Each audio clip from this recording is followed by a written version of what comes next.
secretly meant the untimely fall of virtuous Lancaster. Be it lawful that I invocate thy ghost, to hear the lamentations of poor Anne, wife to thy Edward, to thy slaughtered son, stabbed by the selfsame hand that made these wounds. Lo, in these windows that let forth thy life, I pour the helpless balm of my poor eyes. Oh, Cursed be the hand that made these holes. Cursed the heart that had the heart to do it. Cursed the blood that let this blood from hence. if ever he have child, Abortive be it, prodigious and untimely brought to light, whose ugly and unnatural aspect may fright the hopeful mother at view. If ever he have wife, let her be made more miserable by the death of him than I am made by my young lord and thee. What black magician conjures up this fiend to stop devoted, charitable deeds? Sweet saint for charity, be not so cursed. Behold this pattern of thy Butcheries! Oh, gentlemen, see dead Henry's wounds open their congealed mouths and bleed afresh. Blush, Blush, thou lump of foul deformity! for 'tis thy presence that exhales this blood from cold and empty veins where no blood dwells. Thy deeds, Inhuman and unnatural, provokes this deluge most unnatural. O God, which this blood makes, Revenge his death! O earth, which this blood drinkst, Revenge his death! either heaven with lightning strike the murderer dead, or earth gape open wide and eat him quick, as thou dost swallow up this good king's blood, which his hell-governed arm hath Butcher it! Lady, you know no rules of charity, which renders good for bad, blessings for curses. Thou knowst no laws of God nor man, no beast so fierce yet knows some touch of pity. But I know none and therefore am no beast. Oh, wonderful when devils tell the truth. More wonderful when angels are so angry. Vouchsafe divine perfection of a woman. Of these supposed crimes to give me leave, by circumstance but to acquit myself. Vouchsafe diffuse the infection of a man.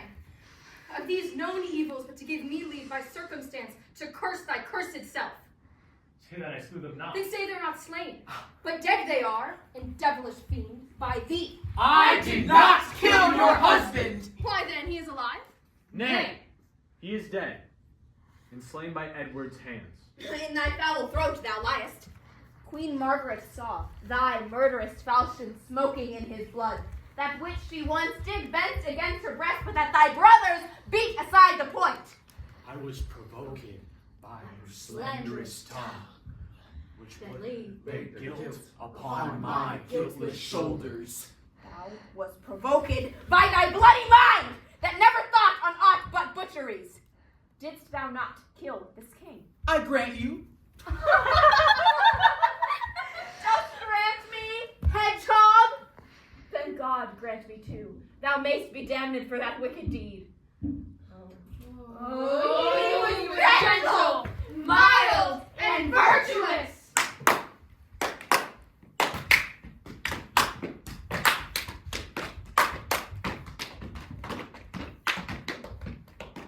The better for the King of heaven that hath him. He is in heaven, where thou shalt never come.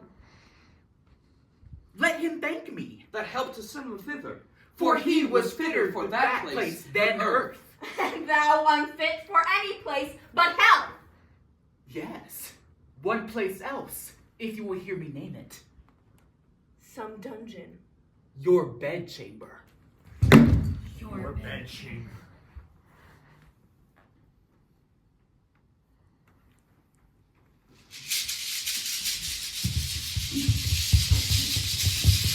I'll rest betide the chamber where thou liest. So will it, madam, till I lie with you. I hope so. I know so.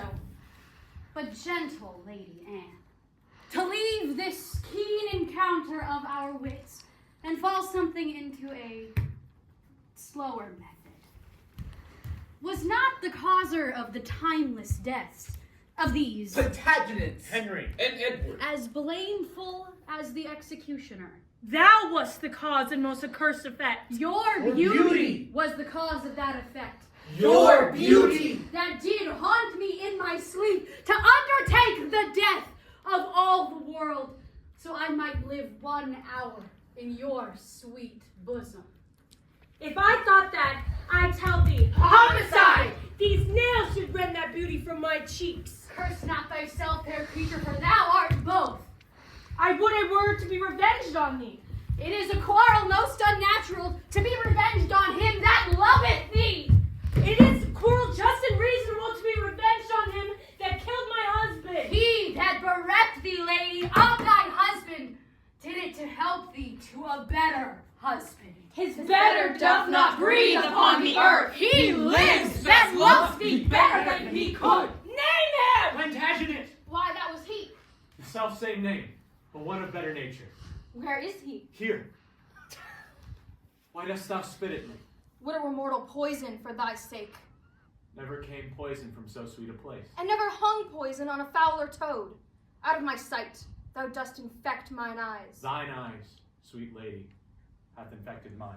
Would they were basilisks to strike thee dead. Teach not thy lips such scorn, for it was made for kissing, lady,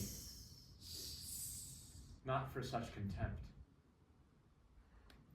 If thy revengeful heart cannot forgive, lo, I lend thee this sharp-pointed sword, which, if thy please to hide in this true breast, I lay it naked to the deadly stroke, and humbly beg the death upon the knee.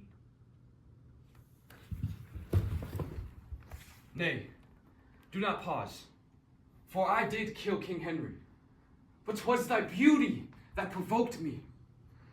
Nay, now dispatch. 'Twas I that stabbed young Edward, but 'twas thy heavenly face that set me on. Take up the sword, or take upon me. Arise, dissembler. Though I wish thy death, I will not be thy executioner. Then bid me kill myself, and I will do it. I have already. That was in thy rage. Speak it again, and even with the word. This hand, for which thy love did kill thy love, shall for thy love kill a far truer love. To both their deaths shalt thou be accessory. Ah! I would I knew thy heart. 'Tis figured in my tongue. I fear me both are false. Then never was man true. Well, Well,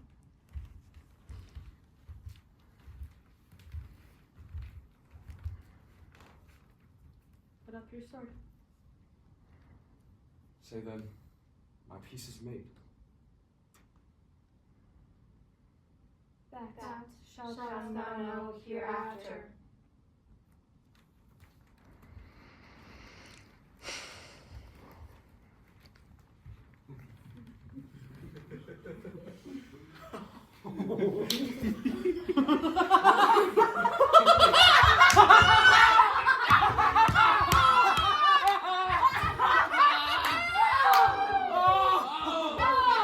Was ever a woman in this way wooed? Was ever a woman in this way won? I'll have her, but I'll not keep her long. What? I, that killed her husband and her father, to take her in her heart's extremest hate, with curses in her mouth, tears in her eyes, with bloody witness by my hatred having God and her conscience, and these bars against me, and no friends to back my suit at all, but the plain devil and disassembling looks.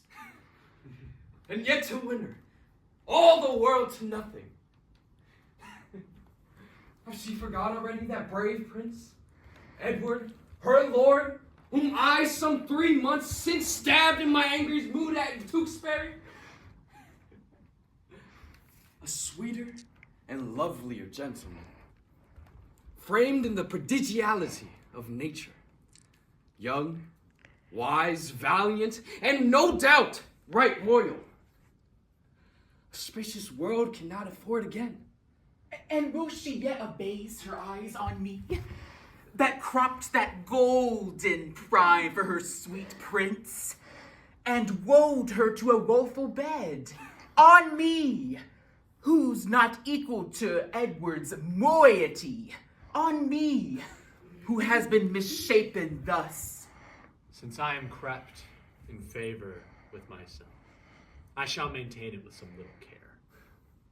But first, I shall turn yon fellow in his grave and return lamenting to my love.